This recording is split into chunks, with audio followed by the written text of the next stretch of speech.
Oh my God.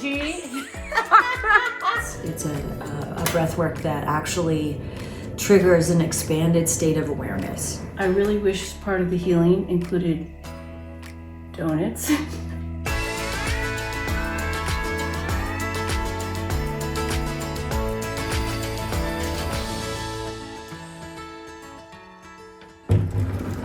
Oh my goodness, we're already filming. No privacy.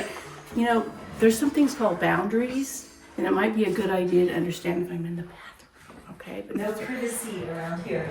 no privacy. Hey, welcome. We're here on the Morning Eyes. Yeah. And then I hope everyone really, admires this. You know, these. Look at the white. Yeah, the white. Look at the white. So I found out. I guess were we trying to match this morning? I found out that these are bird flu feathers. Oh, dear God. You did not. You did not. I'm joking. So, yeah. And we have eggs, but does that mean we're rich? Yeah, we're rich because we have We have lots of eggs eggs right Yeah, now. absolutely. And I'm sure we have donuts, and I need some juice or something. Guess what? What? I got you a new kind of donut. Let's see what's in here. I mean, I looked at them already, but I'll see what you.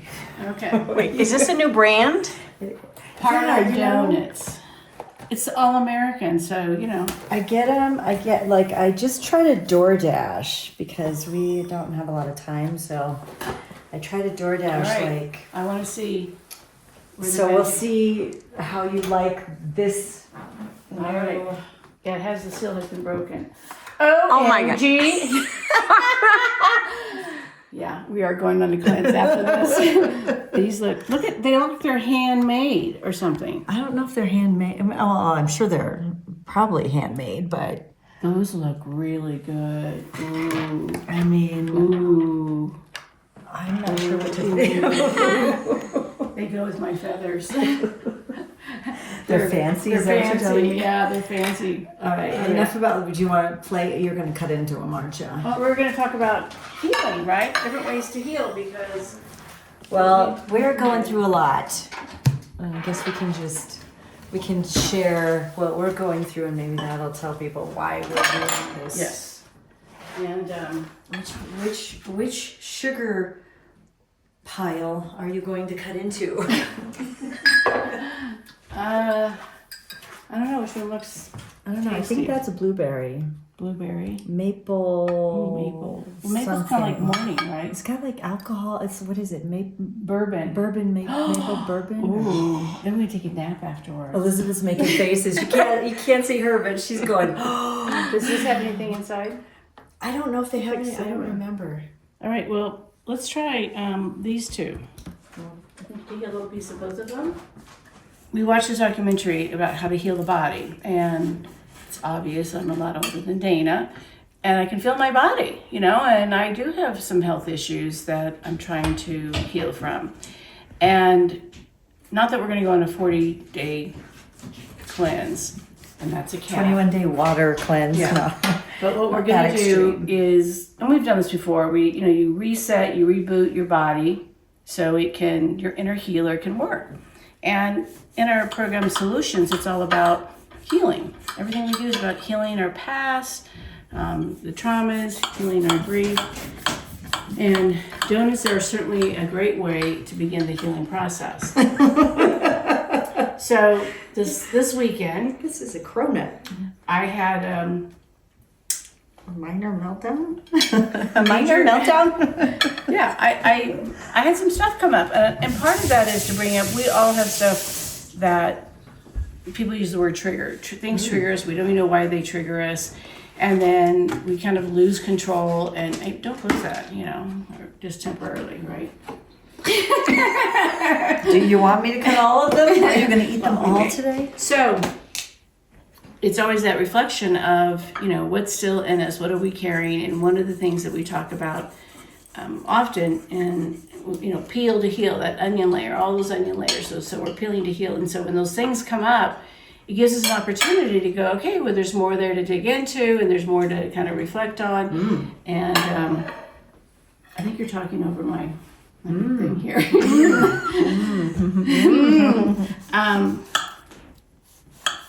So it's how do we then look to shift that energy? And one thing is that we're human. We're always going to have things that affect us.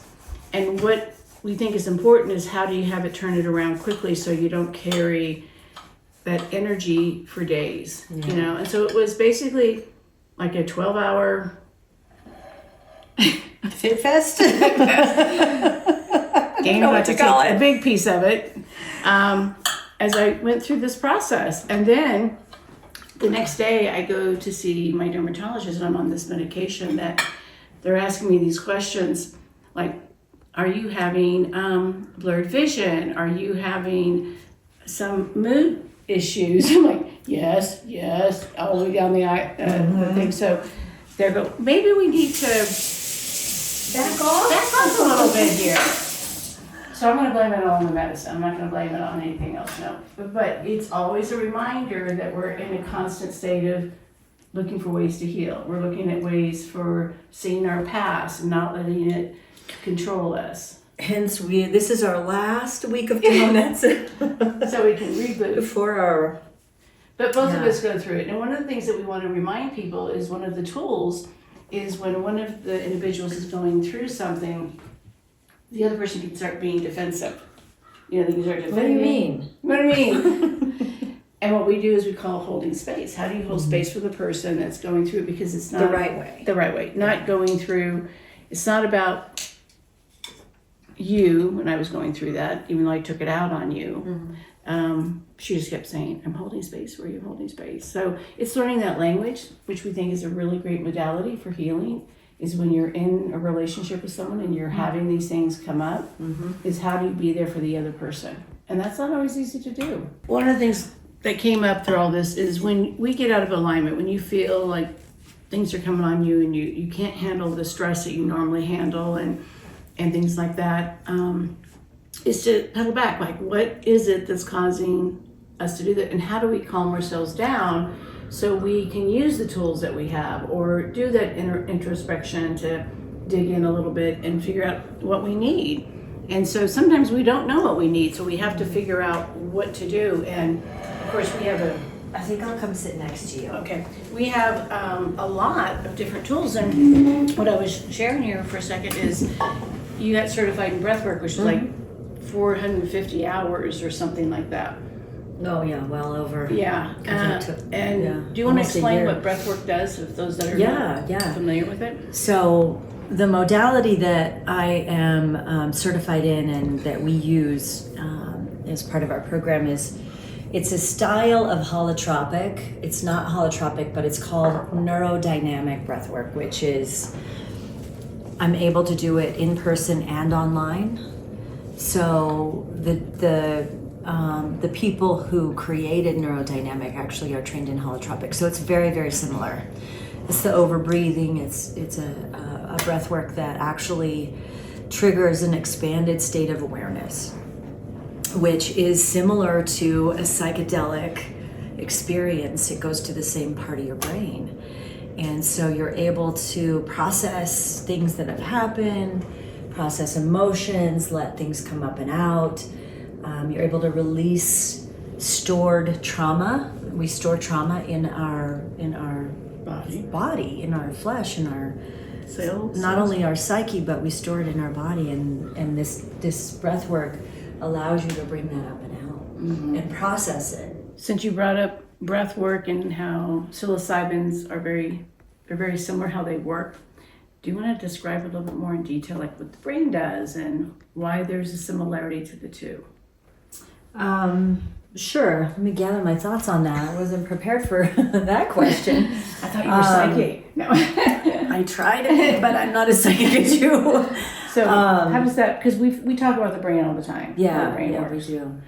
Breath work, basically it shuts off your thinking mind, or what we call your ego, your sense of self, your sense of separateness from everyone and everything else. That in a nutshell would be what your ego is. breathwork and psilocybin shut off your ego, so you actually go more into your right brain, and you shut off your prefrontal cortex, so you stop thinking and you start being. And that's really the gist of it. You're able to look at things that maybe have happened to you, or look at things throughout your life in a different perspective.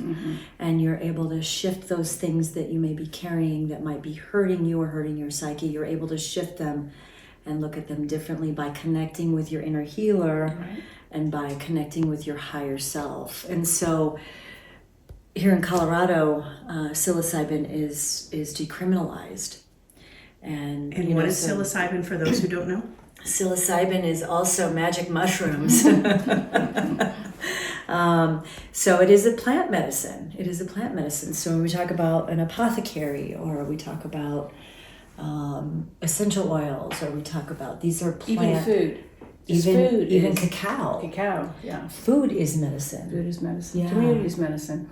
So it's plant medicine. Yeah. What I talk about these other things is like when you have blood work done, or you have an x-ray done or something like that, it's diagnosing the body.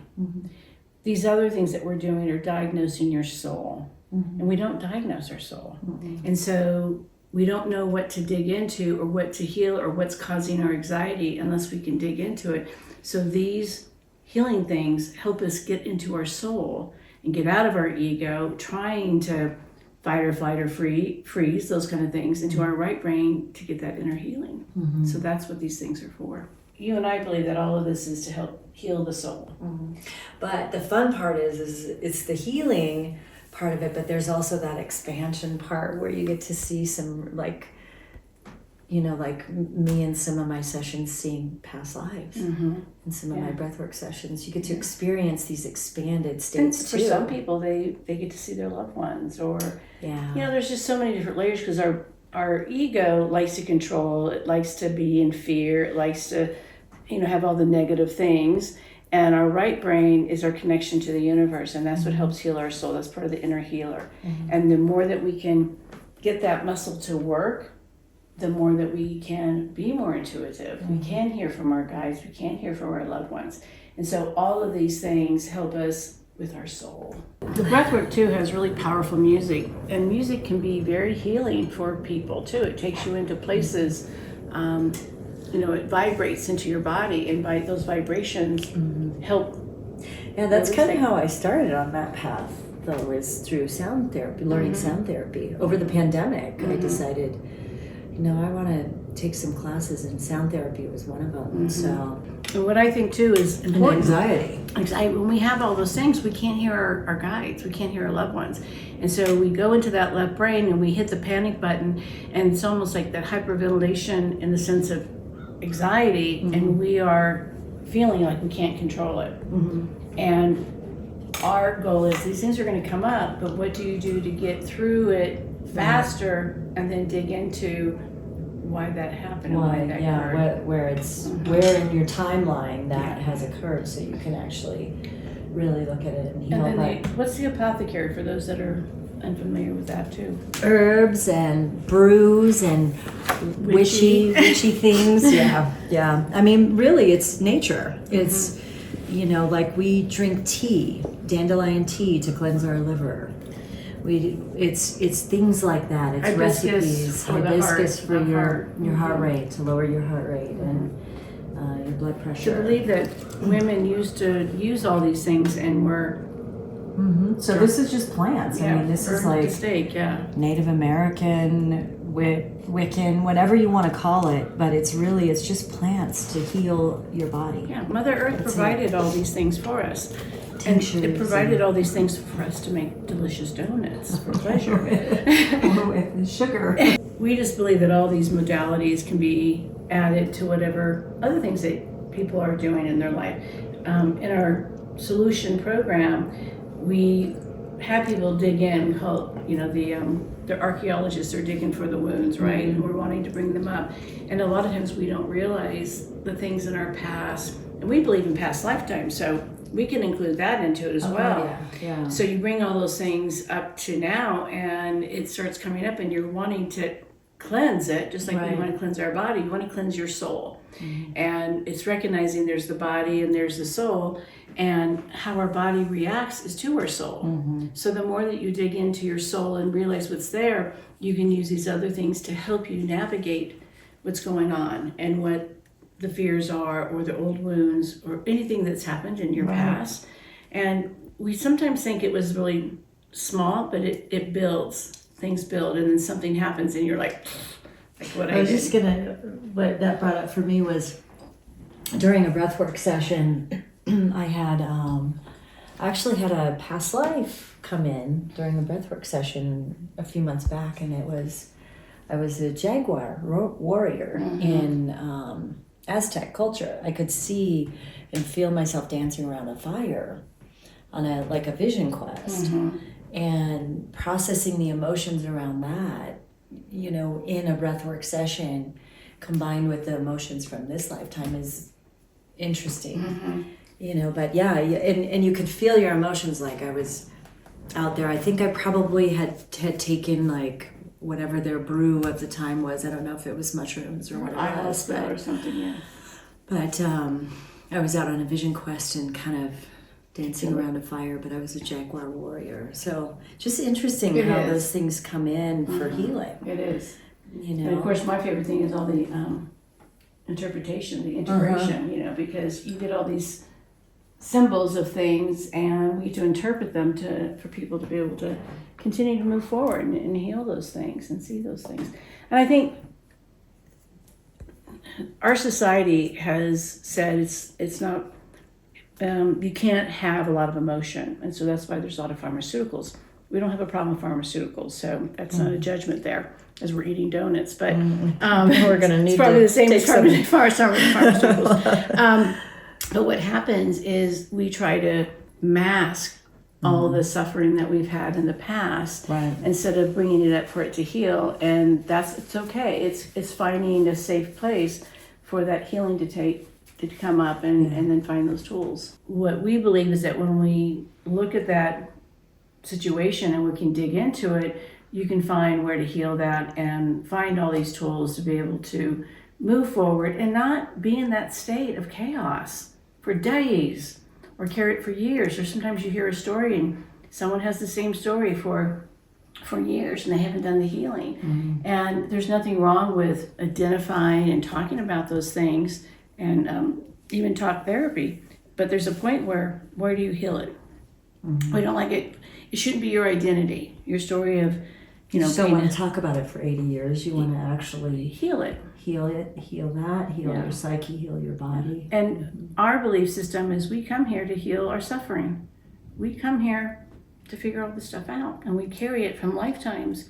And if you don't believe in reincarnation, then in this lifetime, what suffering have you experienced that you can heal? And it's all about evolving. It's the evolution that we're trying to create. I really wish part of the healing included donuts. But I know next week we're going to have a whole new kind of dish here. We're going to feel much better internally and physically and spiritually and mentally. We're not ones to eat a lot of these things, but if they're here, sometimes we will nibble on them. But it's fun on a Wednesday. It's fun on a Wednesday. All right. So we'll see everyone once again. Morning highs, right?